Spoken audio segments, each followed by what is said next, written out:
Hey there, welcome to my live stream. This is Be the Boss of Your Money. We have a lot to talk about today. The stock market finally has a little bit of a scare, and it just looks like to me the stock market is getting compressed on a litany of worries that have come to the forefront of investors' minds. We're going to go through those. I said in the intro, in the thumbnail, that we are going to take stock of the market, what ails investors, and whether or not you're being prudent. Now, I know being prudent isn't the most exciting thing in the world, but hey, this is a show about investing, personal finance, your money. That's why I call it Be the Boss of Your Money, because I really want you to become the boss of your money. I believe life is better that way. So we're going to roll a quick intro. We've got a couple of things to get into. It's going to be an interesting show. While you're watching this, if you have any questions about the topics we're talking about now or personal finance in general, please ask away. I love hearing from you. It's my favorite part of doing this. And if you're watching this in the replay, welcome to you as well. Certainly ask me any questions that you may have. I will definitely see those, and I'd love to hear from you as well. So here's the intro.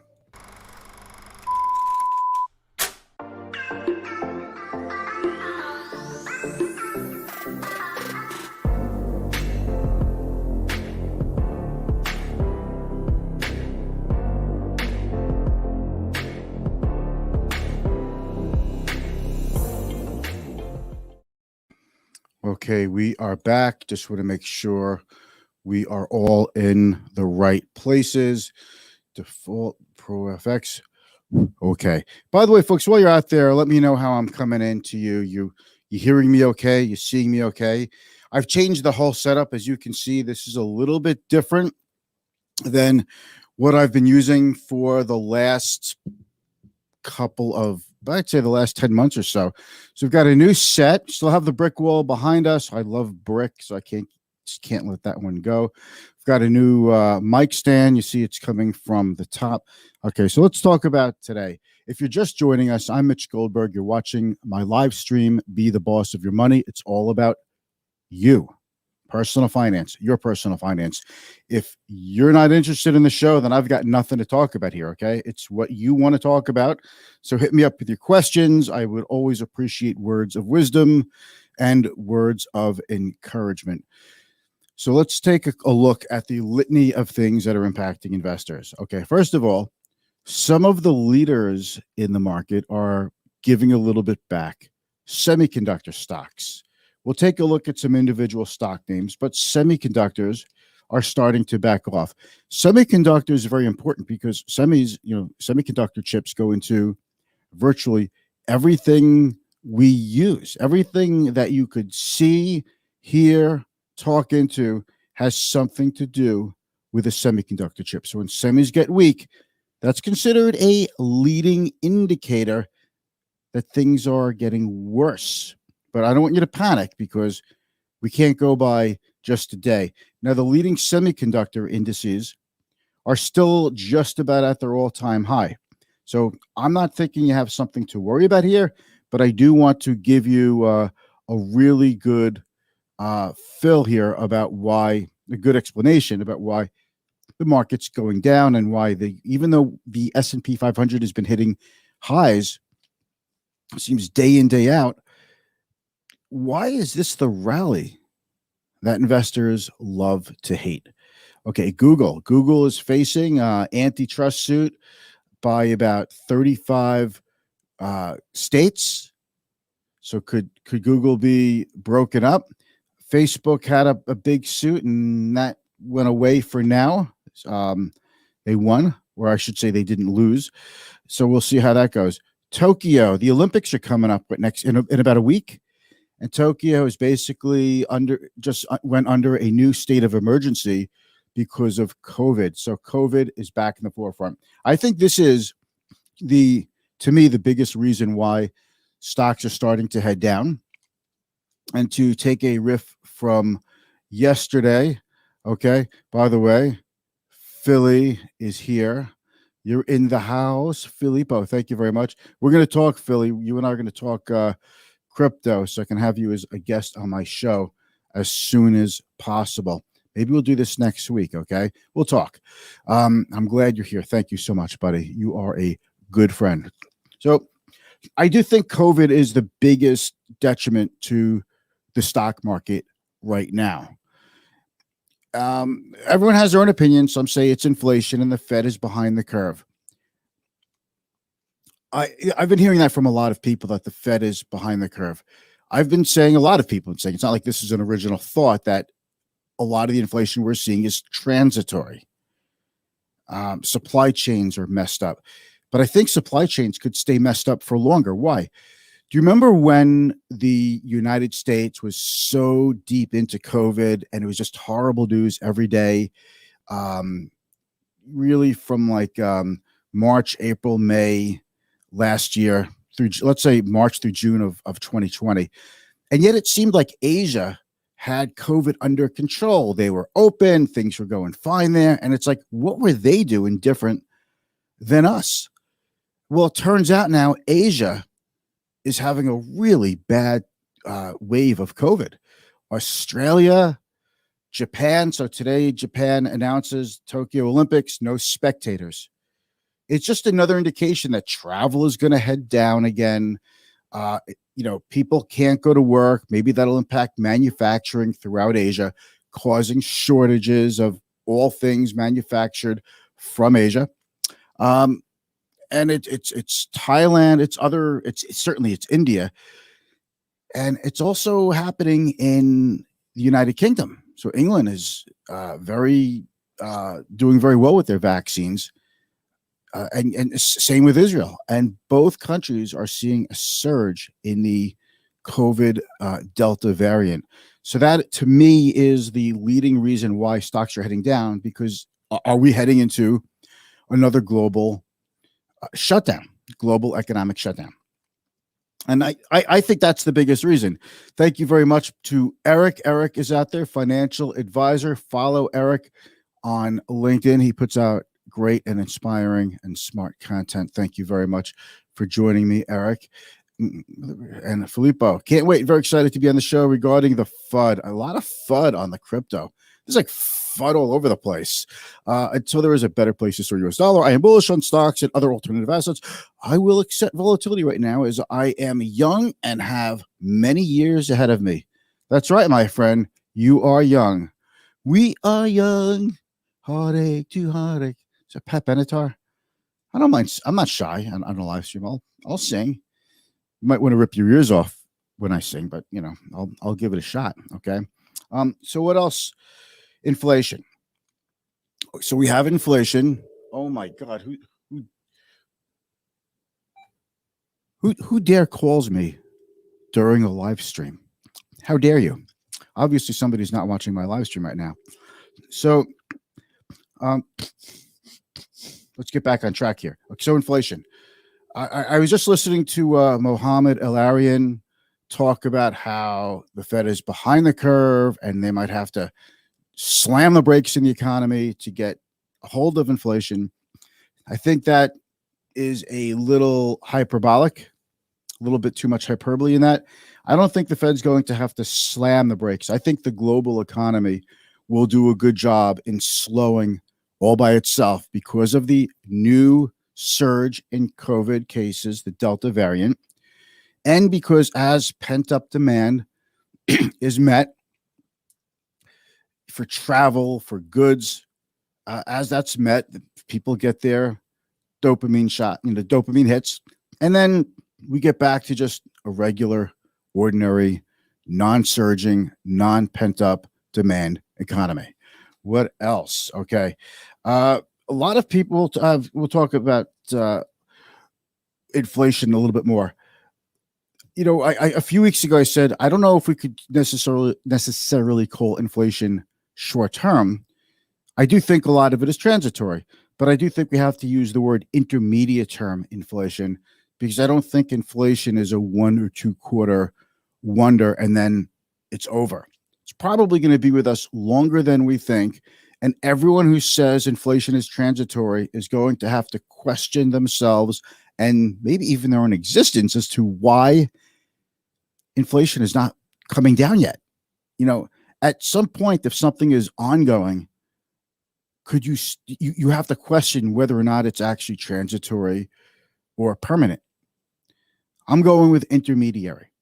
And I think that's what the Fed has been saying, that inflation is, it's not going to be so transitory, so short term. It's intermediate time frame.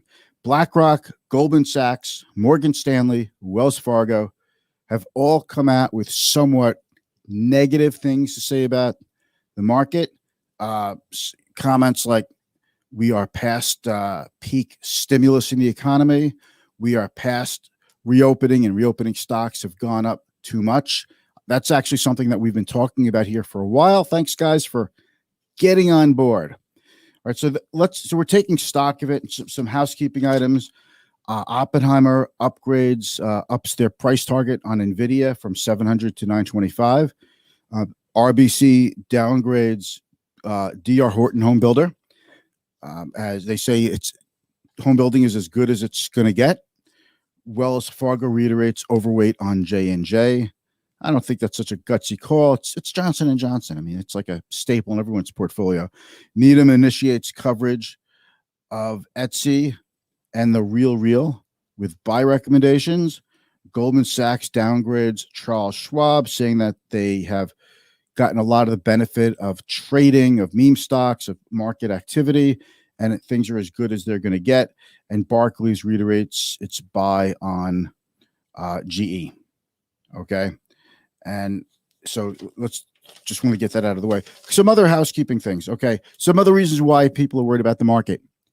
Chinese stocks are getting hit. You saw Didi. It's like the Chinese version of Uber, get removed off of apps from the other app stores in China. China says they're doing a crackdown on privacy. We understand that it's for other reasons. Crypto has been getting slammed. And even though meme stocks had a little bit of a recovery today, they've been getting hit really hard too. So when there's excess cash flowing around in the market and people are really feeling bold and brave, they go into the more speculative areas of the market and they come out of those first. So if the most speculative parts of the economy are a leading indicator of what's to come in the market, then all signs point to a sinking market. So these are the things that are weighing on people's minds. And let's just do a quick share screen. Okay. And let's get over here. All right. You can see that on your screen, right? So the Dow was off, had a pretty tough day. What led the Dow down? All four of the financial stocks in the Dow were off today. Those were the leading stocks in the downside. Financials, Travelers, Goldman Sachs, American Express, and JP Morgan. It's really hard to have an up day for the Dow when financials are getting slammed. Okay. Dow Chemical was off. Caterpillar was off. There were a couple of stocks up. Four stocks were up and only up a little bit. Boeing was the biggest gainer in the Dow, but hey, it's been such a loser for like the last couple of weeks. It finally had a little bit of a bounce. I don't read too much into that. Nike was up a little bit. Amgen up a little bit. IBM up a little bit. Okay. Overall, a down day. So the Dow was down 259 points. We now know what led the Dow down. NASDAQ was down 105 points. S&P was off. Gold was up a little bit. Oil rebounded a little bit after getting hit the last couple of days. The VIX up to 19. It did trade above 20. Okay, the VIX is the volatility gauge. It's when fund managers, professional asset managers get scared, they start paying up for downside protection, and that's why we call it the fear gauge. And people are getting a little bit worried. Is it a matter of buying protection on your portfolio in the derivatives market, or is it a matter of just selling out of stocks indiscriminately, which would push the major averages down even more? I wouldn't call today a major down day by any stretch. I don't really consider anything a major day in the Dow until we see 2 or 3% down days in the major averages. And the Russell 2000, that was off 21 points, off a little bit less than 1%. And let's look at some of the commodities. Gas, natural gas up a little bit, silver off a little, copper off a little, kind of ho-hum. And I think the big story of the day, though, is one of the big stories, the 10-year Treasury yield down to 1.29%. This is why it's so confusing. If there is so much inflation, which we know there is, I'm not saying I live in a cave. I buy food and gas. You know, I'm just like you, all right? Spend money on stuff. But why the hell is the Treasury, the yield on the 10-year Treasury, getting crushed like every single day? And a lot of strategists are saying, well, it's going down, but it'll snap back up to 1.75%. You know, 3 months ago, the same strategists were saying, you know, when it was 1.75%, we're going to see the 10-year Treasury keep going up in yield. It's really, look, calling interest rates is even harder than calling the stock market, I think. All right, let's take a look. So Apple, of the FANG M stocks, Apple was off a drop. Amazon continues to hit highs, getting close to 4,000. Facebook has been backing off pretty aggressively from its recent high. Google has been backing off pretty aggressively from its recent high. Microsoft is holding up really nice. It's right near its all-time high. And NVIDIA is really starting to back off from its all-time high pretty quickly. But that's part of the semiconductor stock arena that we're talking about. The pandemic recovery, the recovery stocks, you see travel stocks, travel and leisure, Carnival, Marriott, you see these stocks, Norwegian Cruise, Delta, Planet Fitness, Southwest Airlines. They're all down. Yes, I know American Airlines was up a drop, but these stocks have all been going down a lot now for the better part of a week and a half, 2 weeks. Even when July 4th holiday, there were just a ton of people, you know, massive rebound in traveling wasn't enough. All the good news, it looks like, is not all, but a lot of the good news is factored in to stocks. Meme stocks had a little bit of a recovery today. Clover continues to stay weak. So does Bed Bath & Beyond. I wouldn't call these recoveries today dramatic. If you look at the little red lines over here, that's how much these are all down from their recent highs, which is a lot. Okay. So the trend looks to be down for the meme stocks. They're not going to go down in a straight line. But again, as the easy money comes out of stocks like memes, you know, meme stocks, crypto, no knock against crypto. I'm just saying that it is considered an aggressive part of the market. And that's one of the places where investors would want to pull back from in order to protect their portfolios. You know, if you want to protect your portfolio, what are you going to sell first? A meme stock, a crypto, Chinese stocks, or Procter & Gamble? Well, the last one you'd probably sell is Procter & Gamble, but the others, they're all subject. Okay. What I said yesterday is the wrong stocks have been leading the market higher, though, while the market's been hitting highs. It's the work from home, stay at home stocks. In other words, the playbook for the rebound of 2020, from March of 2020 to like September of 2020, that's what's going on. Industrials, economically sensitive, banks, energies have been getting hit, while the work from home, stay at home, secular growth tech stocks have been leading the market higher. And since they're the biggest stocks in the S&P 500, you can see why the market's been making highs. But all of the 11 major sectors of the economy were down today. Real estate holding up the best. The worst, again, is financials. And that is just what I want to show you over here. All right, so let's get back here. So now that we know what ails the market, and now we have to talk about prudent, okay? If I don't want to just say if you're young, it's like the people who are watching this who are older, like, what are you, all for young people? Oh, you don't like me? No. I like to go with time horizon, because sometimes young people want to join the FIRE movement and retire early. And some people who are middle-aged and over, they want to keep working. What are they going to do? Sit home all day? Some people have to work. Some people want to work. And I think that is by the way, my definition of retirement is not, it's working because you want to work, not because you have to work. How's that? Okay. Hopefully you find joy in what you do. But if you have a long time horizon, 20 years, 15 years or more, 10 years or more, you have to just keep, you don't have to do anything, but the prudent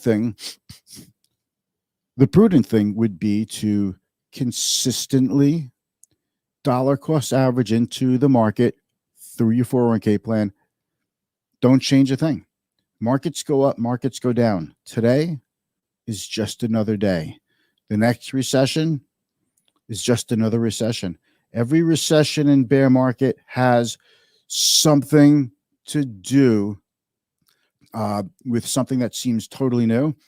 But then you get through them and you start to realize that they're all more or less the same kind of thing. Hey, Dylan. Dylan says, love that definition of retirement, Mitch. Thank you very much. And thank you for watching. I really appreciate that. I don't know if you saw on LinkedIn, I took a picture. Rebecca showed up on my news feed in my notifications as a highlighted news story on LinkedIn. I thought that was really cool. I love to see good things happen to good people like you and Rebecca.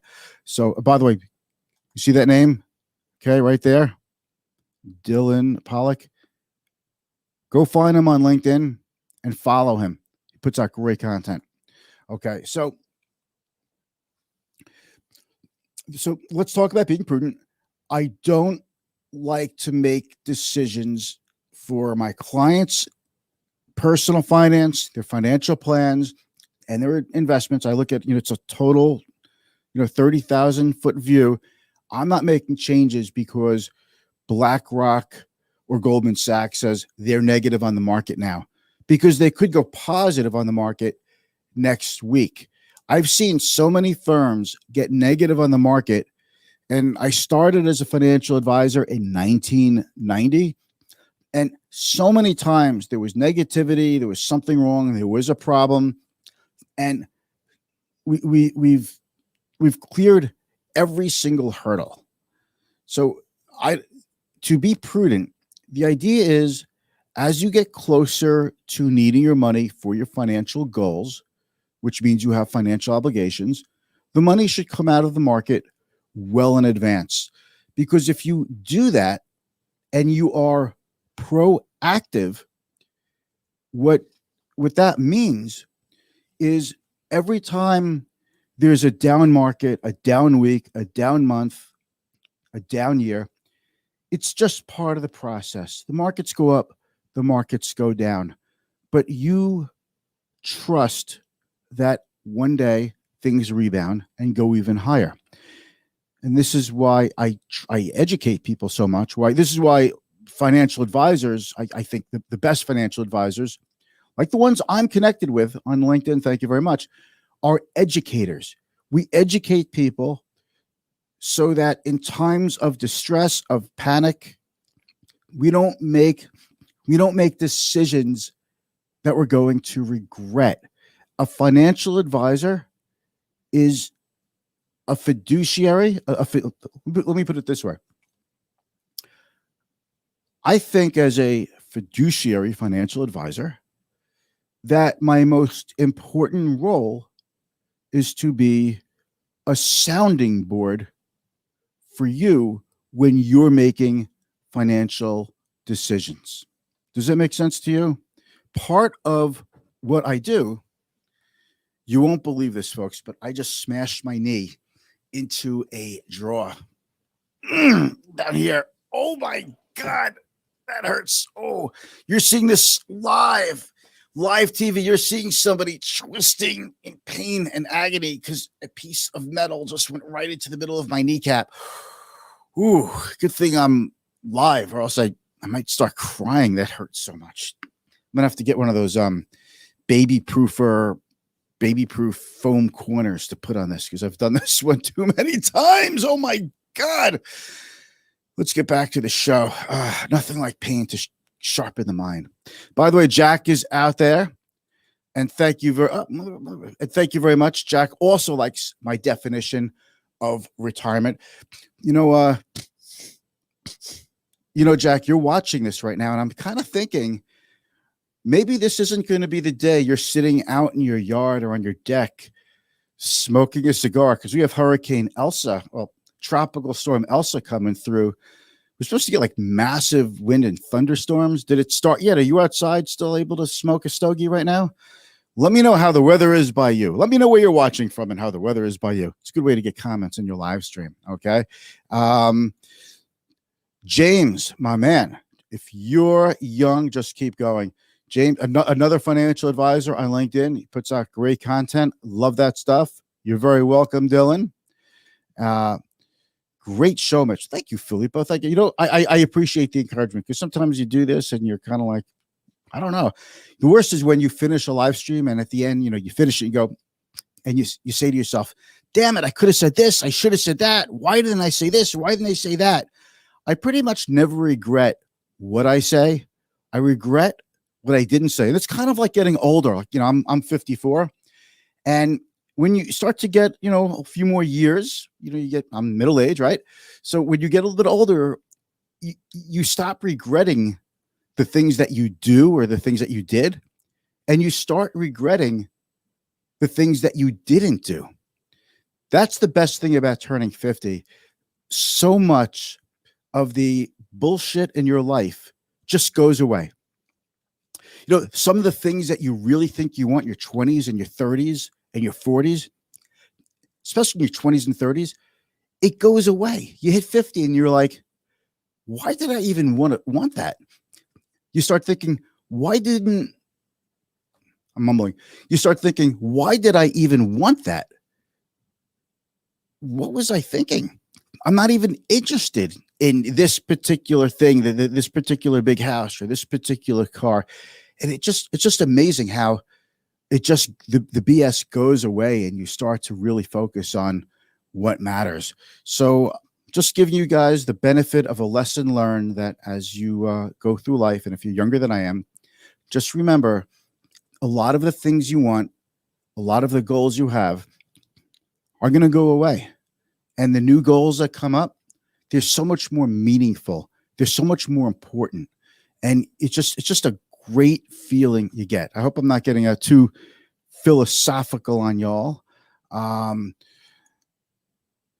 Eric, it will feel so much better after the pain goes away. My mother. Ooh, okay.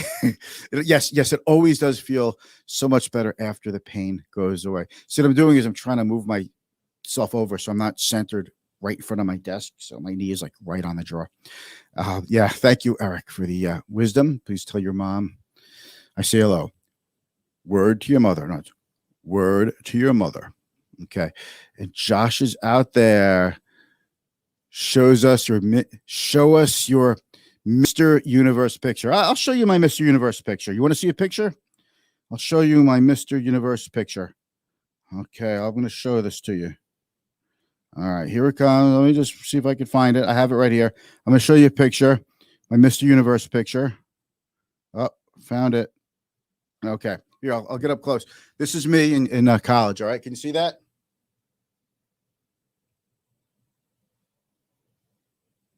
All right. That was me. You notice I try not to show you my legs because I have like skinny pencil legs no matter what I do. Ryan's out there, financial lessons and life lessons in one stream. Ryan, you are like the king of telling stories. You are the best storyteller around. And you come up with these great stories. You somehow relate them to creating content, financial planning, asset management, making decisions in your life. And it's like it hits you right here, right between the eyes. Please post that on the feed.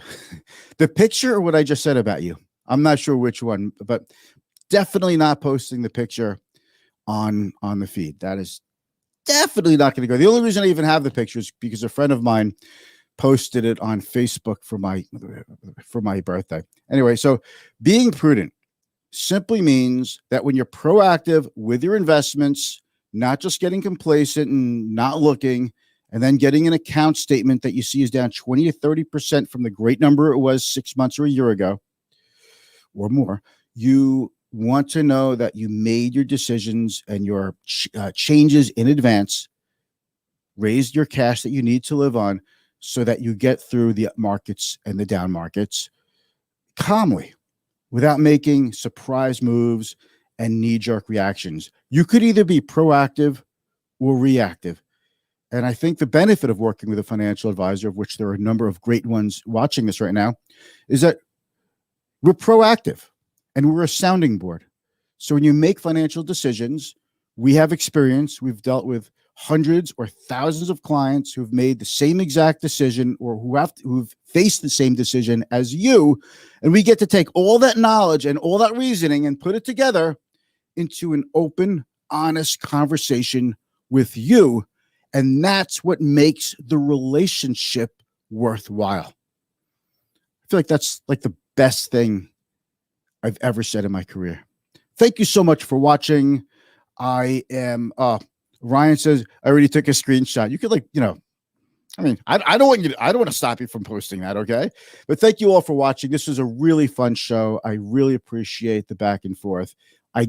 Your time is very valuable. And the fact that you chose to spend some of it with me means a lot. So from the bottom of my heart, I thank you.